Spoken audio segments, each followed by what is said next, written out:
नमस्कार देशवासियों, मैं एडवोकेट प्रदीप कुमार।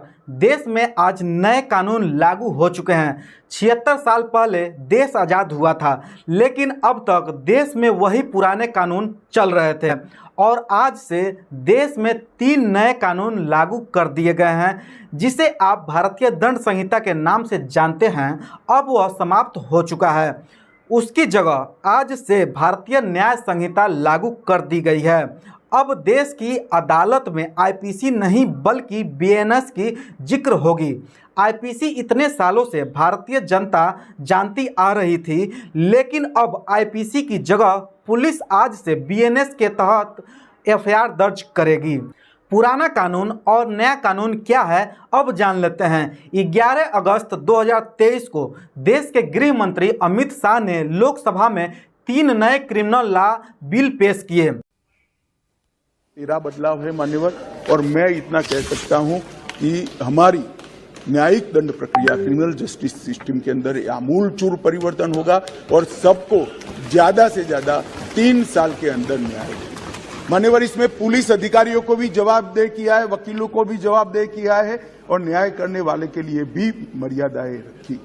इसमें महिलाओं का और बच्चों का विशेष ध्यान दिया गया है।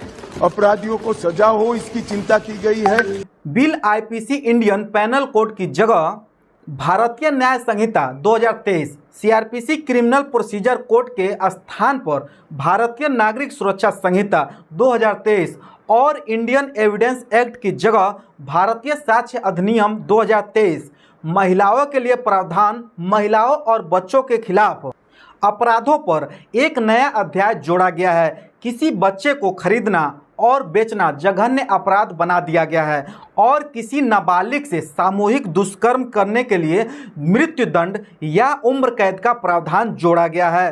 शादी का झूठा वादा करके या नाबालिग से दुष्कर्म, भीड़ द्वारा मारपीट करना, पीट कर हत्या करने के मामले जब एफआईआर दर्ज किए जाते थे, मौजूदा भारतीय दंड संहिता में ऐसी घटना से निपटने के लिए कोई विशेष कानून नहीं था। भारतीय न्याय संहिता में निपटने के लिए प्रावधान दिए गए हैं। दुष्कर्म पीड़िता का बयान कोई महिला पुलिस अधिकारी, उसके अभिभावक या रिश्तेदार की मौजूदगी में दर्ज करनी होगी और मेडिकल रिपोर्ट 7 दिनों के भीतर देनी होगी। महिलाओं और बच्चों के खिलाफ अपराध की जांच को प्राथमिकता दी जाएगी। मामले दर्ज किए जाने के 2 महीने के भीतर जांच की पूरी जानकारी दी जानी चाहिए। नए कानून के तहत पीड़िता को 90 दिनों के भीतर अपने मामले की प्रगति पर नियमित रूप से जानकारी पाने का अधिकार भी नए कानून में महिलाओं और बच्चों के साथ होने वाली अपराध पीड़ितों को सभी अस्पतालों में निःशुल्क प्राथमिक उपचार या इलाज मुहैया कराया जाएगा। यह प्रावधान सुनिश्चित किया गया है कि पीड़ित को आवश्यक चिकित्सा की देखभाल तुरंत की जाएगी। बुजुर्ग महिलाओं और 15 साल से कम उम्र की लड़कियां या 60 वर्ष की आयु से अधिक लोगों और दिव्यांग या गंभीर बीमार लोगों को पुलिस थाने जाने की छूट दी गई है, यानी वहां जाने की जरूरत नहीं है। अपने निवास स्थान पर ही पुलिस सहायता प्राप्त आप लोग कर सकते हैं। आप सभी को एक रोचक जानकारी और देना चाहता हूं। आपने स्टैंडिंग कमेटी का नाम सुना होगा। संसद के मुख्यतः 2 काम होते हैं, एक कानून बनाना और दूसरा सरकार की जवाबदेही को सुनिश्चित करना। सवाल पूछे जाएंगे, सरकार को जवाब देना होगा।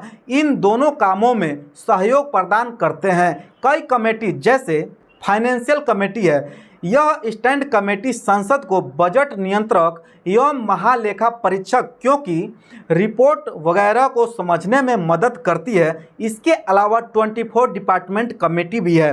इसका काम कोई नया कानून बनाना चाहता है तो उसे डिपार्टमेंट की कमेटी एनालिसिस करके उसका एक रिपोर्ट संसद के सामने पेश करती है। यह तो रही स्टैंड कमेटी की बात। अब हम लौटते हैं अपने मुद्दे पर।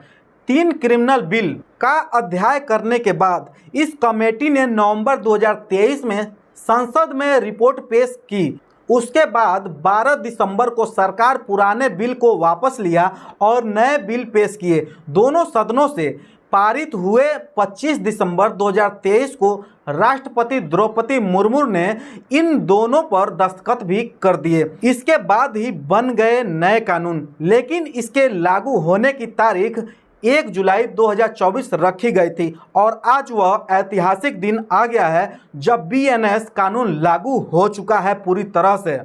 अपराध की श्रेणी में कई चीज़ें शामिल भी की गई हैं। सबसे पहले शादी का झूठा वादा करके उसके साथ सेक्स करने पर भारतीय न्याय संहिता की धारा 69 के तहत उसे 10 साल तक की सजा दी जाएगी। और एक नया कानून है आतंकवाद की परिभाषा। संप्रभुता और अखंडता या आर्थिक सुरक्षा के लिए खतरा है या कोई पब्लिक में आतंक फैलाने की कोशिश करता है तो दोनों मामलों में आतंकवाद का मामला बन जाता है। और ऐसे में अगर किसी व्यक्ति की मृत्यु हो जाती है तो फांसी या आजीवन कारावास की सजा, 10 लाख की फाइन भी मिल सकता है। अगर कोई ऑर्गेनाइजेशन है इसके कारण किसी की मृत्यु हुई है तो 5 साल तक का जेल होगा या फिर आजीवन कारावास से भी दंडित किया जा सकता है। इसमें देशद्रोह की भी परिभाषा दी गई है। क्या है समझ लेते हैं। अगर लोगों को उकसाने के लिए कोई भड़काता है या फिर उसे सेपरेटिस्ट भावनाओं को समर्थन करता है या देश की संप्रभुता अखंडता को खतरा है, ऐसे किसी भी व्यक्ति को देशद्रोह का मुकदमा उसके ऊपर चलाया जा सकता है। राजद्रोह की जगह देशद्रोह का कानून बदला गया है। इसके अलावा कुछ चीज़ों का भी प्रावधान दिया गया है, इसमें शामिल कर लिया गया है। जैसे कि आईपीसी की धारा 377, इसमें होमोसेक्सुअलिटी सेम सेक्स रिलेशनशिप में होना कोई क्राइम नहीं रहेगा। इसके अलावा 377 में अननेचुरल सेक्स को शामिल किया गया, उसे भी अपराध की श्रेणी से अब हटा दिया गया है। इसके अलावा एडल्ट यानी एक्स्ट्रा मैरिटल अफेयर को भी अपराध की श्रेणी से हटाया गया है। दोस्तों, यह जानकारी आप लोगों को कैसा लगा आप लोग कमेंट बॉक्स में ज़रूर बताइएगा। यह तीनों नए कानून आपके मन में क्या चल रहा है, आप लोग इसके बारे में व्याख्या करिए, एक्सप्लेन करिए और मुझे कमेंट करके बताइए क्या यह कानून सही है आपके लिए या गलत है। यह आपके ऊपर निर्भर करता है, आप लोग कमेंट बॉक्स में ज़रूर बताइएगा। आप लोग का बहुत बहुत धन्यवाद है वीडियो देखने, जानने, सुनने के लिए। हम लोग मिलते हैं एक नए वीडियो में एक नए टॉपिक के साथ। तब तक के लिए जय हिंद, वंदे मातरम।